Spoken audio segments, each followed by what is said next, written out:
بسم اللہ الرحمن الرحیم۔ السلام علیکم معزز خواتین و حضرات، ہم امید کرتے ہیں کہ آپ سب خیریت سے ہوں گے، اور ہماری دعا بھی ہے کہ اللہ پاک آپ کو سدا عافیت کے سائے میں رکھے اور ایمان کی سلامتی عطا کرے۔ حضرت سیدنا ذوالنون مصری رحمۃ اللہ علیہ فرماتے ہیں کہ میں جب حج کے ارادے سے سفر پر نکلا تو میں نے کسی کو اپنا ہم سفر نہ بنایا۔ سفر کے دوران جب میں ایک بیاباں میں پہنچا تو میرا زاد راہ ختم ہو گیا۔ جب میں ہلاکت کے قریب پہنچ گیا تو اچانک مجھے صحرا میں ایک گھنا درخت نظر آیا جس کی شاخیں زمین پر لٹک رہی تھیں۔ میں نے سوچا کہ مجھے اس درخت کے سائے میں بیٹھ جانا چاہیے یہاں تک کہ اللہ عز و جل کا حکم پورا ہو جائے، یعنی مجھے موت آ جائے۔ جب میں اس درخت کے قریب پہنچا اور اس کے سائے میں بیٹھنے کا ارادہ کیا تو اس کی ٹہنیوں میں سے ایک ٹہنی نے میرے چمڑے کا تھیلا پکڑ لیا،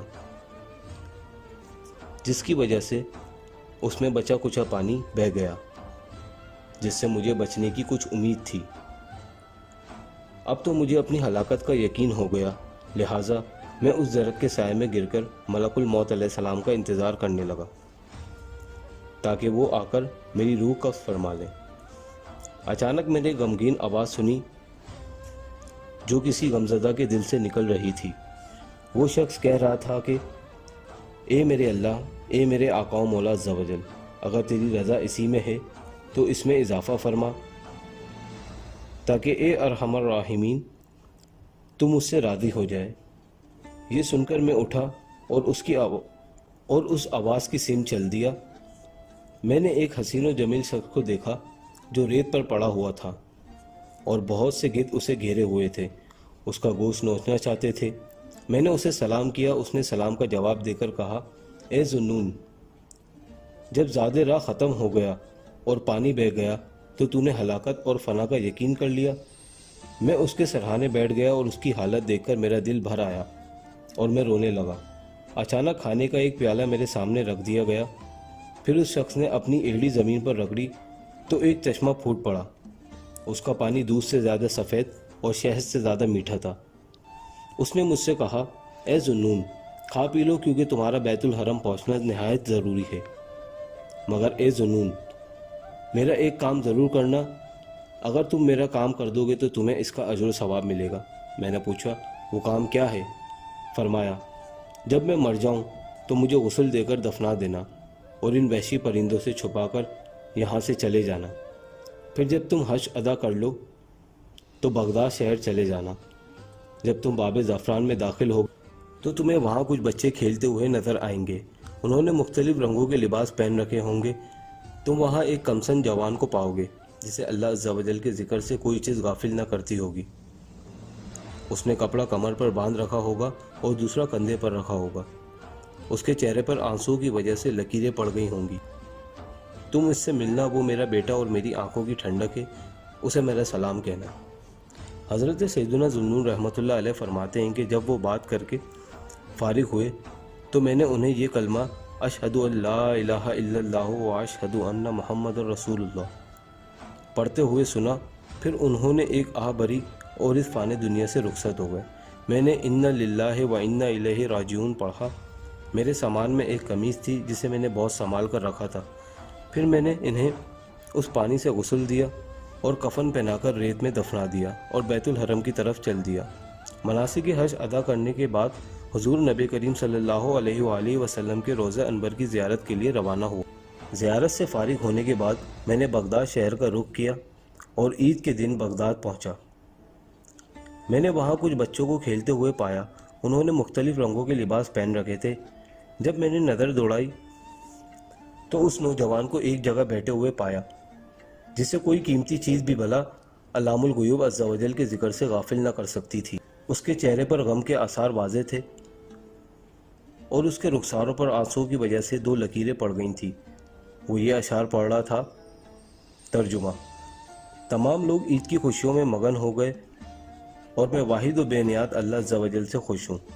سب لوگوں نے عید کے لیے کپڑے رنگے اور میں نے ذلت و بدلی رنگت والے کپڑے رنگے ہیں۔ تمام لوگوں نے عید کے لیے غسل کیا ہے اور میں نے جگر کو آنسو کے ساتھ غسل دیا ہے۔ حضرت سیدنا ذوالنون رحمۃ اللہ علیہ فرماتے ہیں کہ جب میں نے اسے سلام کیا تو اس نے سلام کا جواب دیا اور کہا والد گرامی کے قاصد کو خوش آمدید۔ میں نے پوچھا تمہیں کس نے بتایا کہ تمہارے والد کا قاصد ہوں؟ اس نے جواب دیا اسی نے جس نے مجھے یہ بتایا کہ آپ نے انہیں صحرا میں دفن کیا تھا۔ پھر وہ کہنے لگا اے ذوالنون، کیا آپ یہ گمان کر رہے ہیں کہ آپ نے انہیں صحرا میں دفن کر دیا تھا؟ خدا عز و جل کی قسم، میرے والد صاحب کو سدرۃ المنتہا پر اٹھا لیا گیا ہے۔ اب آپ میرے ساتھ میری دادی کے پاس چلیے۔ پھر اس نے میرا ہاتھ پکڑا اور مجھے اپنے گھر لے گیا۔ جب وہ مکان کے دروازے پر پہنچا تو اس نے آہستہ سے دستک دی۔ ایک بوڑھی عورت باہر نکلی۔ جب اس نے مجھے دیکھا تو بولی میرے حبیب اور میری آنکھوں کی ٹھنڈک کی زیارت سے مشرف ہونے والے کو خوش آمدید۔ میں نے پوچھا آپ کو کس نے بتایا کہ میں نے انہیں دیکھا ہے؟ وہ کہنے لگی اسی نے جس نے یہ بتایا کہ تم نے اسے دفن کیا ہے اور تمہارا کفن تمہیں واپس لوٹا دیا جائے گا۔ اے ذوالنون، مجھے اپنے رب عز و جل کی عزت و جلال کی قسم، اللہ عز و جل میرے بیٹے کے بوسیدہ لباس پر فرشتوں کے سامنے فخر فرما رہا ہے۔ پھر اس نے پوچھا اے ذوالنون، یہ تو بتاؤ کہ تم نے میرے بیٹے، میری آنکھوں کی ٹھنڈک اور دل کے ٹکڑے کو کیسے رخصت کیا تھا؟ میں نے کہا میں نے اسے بے آب و گیا جنگل میں ریت اور پتھروں کے درمیان تنہا چھوڑ دیا تھا۔ اس نے اپنے پروردگار رب غفار عز و جل سے جو امید باندھ رکھی تھی وہ پوری ہو گئی۔ جب اس بڑھیا نے یہ بات سنی تو اس نوجوان کو اپنے سینے سے چمٹا لیا اور وہ میری نظروں سے اوجھل ہو گئی۔ میں نہیں جانتا کہ انہیں آسمان نے اٹھا لیا یا زمین شک ہوئی اور دونوں اس میں سما گئے۔ میں انہیں گھر کے مختلف گوشوں میں تلاش کرتا رہا مگر وہ نہ ملے۔ پھر میں نے ہاتف غیب سے آواز سنی، ایک کہنے والا کہہ رہا تھا اے ذوالنون، خود کو مت تھکاؤ۔ میں نے پوچھا وہ کہاں چلے گئے؟ جواب ملا شہداء مشرکین کی تلواروں سے مرتے ہیں، جبکہ یہ محبین رب العالمین عز و جل کے شوق میں مرتے ہیں، تو انہیں نور کی سواریوں پر بٹھا کر عزت والے بادشاہ کی بارگاہ میں لے جایا جاتا ہے۔ حضرت سیدنا ذوالنون رحمۃ اللہ علیہ فرماتے ہیں کہ پھر مجھے میرا چمڑے کا گمشدہ تھیلا بھی مل گیا اور جس طرح کا کفن میں نے اس بزرگ رحمۃ اللہ علیہ کو پہنایا تھا وہ بھی اسی طرح لپٹا ہوا مل گیا جیسے پہلے تھا۔ آپ کو ہماری ویڈیو پسند آئی تو لائک کریں، چینل سبسکرائب کرنا مت بھولیں اور دوستوں اور رشتہ داروں کے ساتھ صدقہ جاریہ کے طور پر شیئر کریں، کیونکہ اچھی بات دوسروں تک پہنچانا صدقہ جاریہ ہے۔ ملتے ہیں آپ سے اگلی ویڈیو میں، جب تک اپنا خیال رکھیے گا۔ اللہ حافظ۔